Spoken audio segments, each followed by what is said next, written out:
This is Chris Day reporting for scnow.com and the Morning News.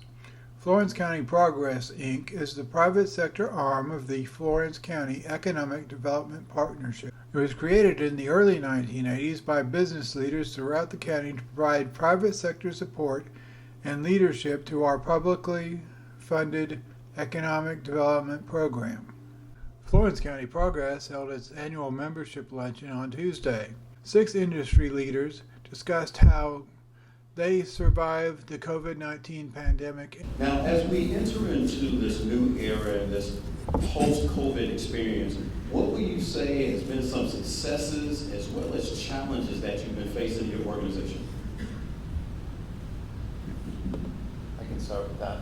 So we faced a lot of challenges with COVID. We're very fortunate. Thermo Fisher is a worldwide company, so they have access to masks, they have access to diagnostic testing. So we've had great protocols to deal with COVID. We were able to put everybody in masks, test everybody weekly, so we were able to work our way through that. But what it's led to is the great resignations, I think was what they call it. So that's been a struggle. But what we've done around that is,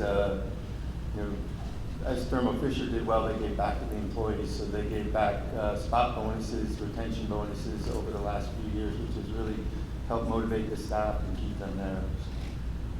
Absolutely, absolutely. Others, what have been some successes and challenges that you faced?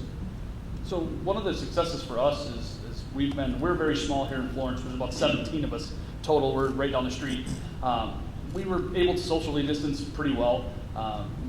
One thing that we did is we didn't lay off anybody. Everyone worked a 40-hour week. We changed our strategy for 2020 to get better before we get bigger. So everyone kept a job worldwide. There's 200 of us worldwide. Everyone kept a job. Everyone worked a 40-hour week.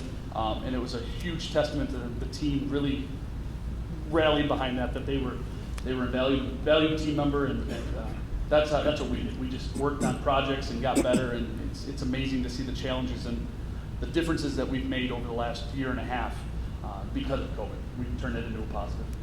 Absolutely. And I'd like one more before that. Let's just clap, because he said we didn't lay off anybody. I think that's a good place to just clap right there.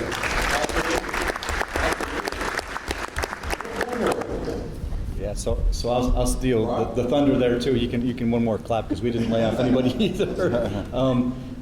Obviously very challenging times in COVID. I actually changed jobs and came here, what I thought was the middle of the COVID, but was really the beginning back in July 2020, right? Obviously manufacturing facilities don't shut down. We need to keep producing. We need to protect our people. So, we did all the thermal scans, temperature checks daily. We changed our doors from manual opening to electronic opening. Our turnstiles went from push turnstile to electronic turnstiles. We fumigated the plant on a regular basis. We did the contact tracing and all that stuff to protect people. And we never had one COVID case that was tied to transmission within this facility, right? So we're pretty proud of that. But the elevator business it's great from one perspective, and it is a service business. So we provide the service. The elevators and escalators don't stop working even though there's COVID. I'll grant it, a lot of buildings are empty, but we still have to provide that service. So that really helps sustain the business throughout the COVID period. And now, as we've seen a little bit of an improvement, the new equipment business really picks up for us. So we've got a record backlog right now in Florence, which is great for all the people here, and help to ensure that we'll actually be gaining workforce rather than doing any sort of layoffs. So excellent. Yeah. Anyone else on the panel before we go to the next question? Yeah, as far as our journey through COVID over the last couple of years, we were able to do a lot of change for the better when it came to helping our employees. So we did change a lot of our policies, encouraging team members, if they were ill, not to come to work. No penalties when it came to any type of time or attendance.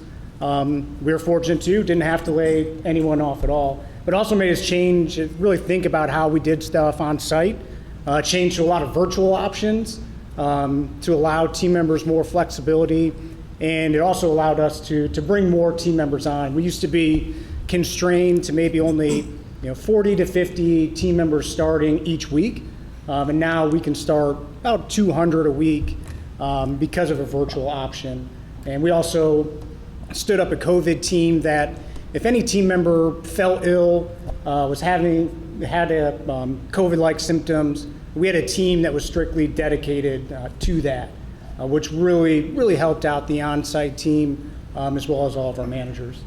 And let's stay on that. And Troy, I want to go to you next because if we drive on the expressway, we all see this little beaver and this sign that says 18 to $22 an hour. Anybody see that sign, 18 to $22 an hour? So to the panel, and I'll start with Troy, what are we doing to now attract employees to our business? So Troy, we'll start with you.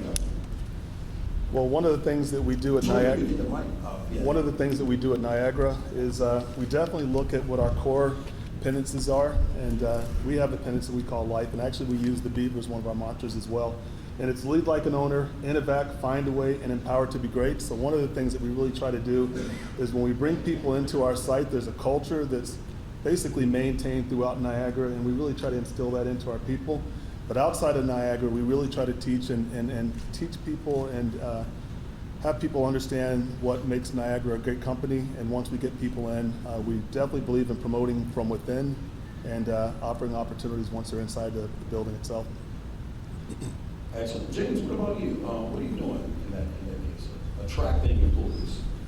Yeah, so we're in a little bit different position. Paper mills historically pay very well for the hourly workforce, the unionized workforce, and we have low attrition rates. So we really haven't seen much turnover in our facility from an hourly perspective.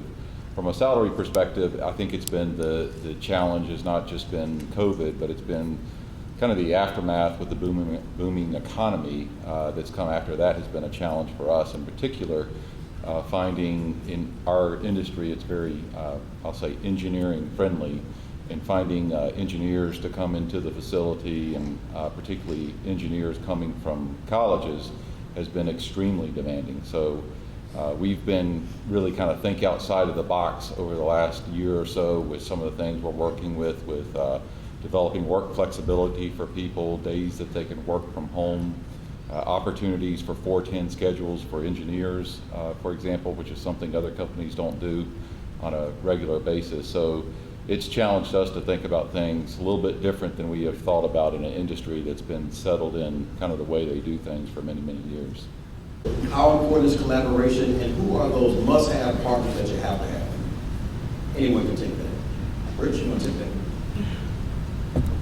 No. So yeah, so for me, moving down here with the collaboration, we didn't know anybody. With Florence, we started this one from scratch. There was nothing. We moved into an old building and started up and running in 60 days.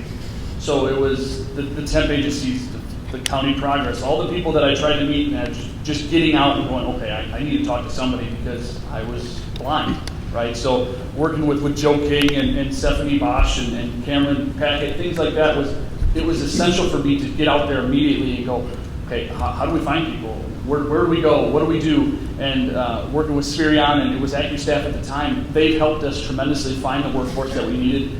We sat down, we talked, and they truly did. That collaboration really helped us get off the ground and go so quickly. So James, what about you?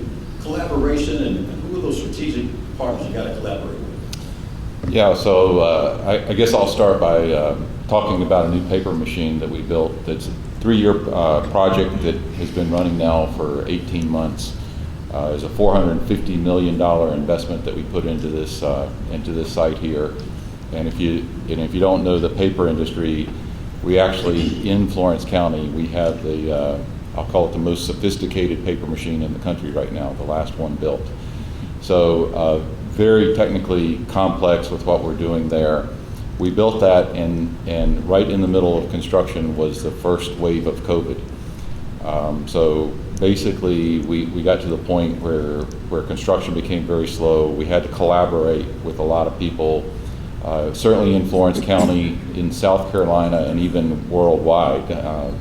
It was built by a company in Finland, and you couldn't get the Finnish people to travel during COVID. So it's like, what are you going to do? And we were able to get a lot of support to do that. So the second wave that it required collaboration really with the community and the employees was when the second wave of COVID hit, which was right after we started up the paper machine. And then we had so many people out for COVID that we really struggled to run the paper facility for a few months there. And really my hat's off to the employees that worked lots of extra shifts and gave up a lot of family time in order to keep our facility running. Great group of people. Wonderful. What about you? Collaborative partners that you just gotta have. You know, for our site standpoint, our site from an overall Niagara standpoint, we were one of the fastest construction sites. We were one of the fastest expansions and one of the fastest startups in the history of Niagara, as well as one of the biggest factories. So for us, it was a total collaboration across the community. Similarly, we went through the COVID crisis as well, but we actually were on the other side where we were hiring. So when most people were laying people off, we were doing virtual job fairs. So again, partnering with local services to help us attract, at that point in time, 100 people right in the middle of the pandemic. So virtual interviews, virtual WebExes, and then actually bringing people onto the site with very little intelligence on the folks. It's been collaboration throughout the process. And then on our employee side, while we were at points in time struggling with COVID, we had people that were working in multifunctional roles outside of their regular positions, and absolutely a great workforce that would step into whatever challenges that we had. So collaboration in the site as well as external to the site.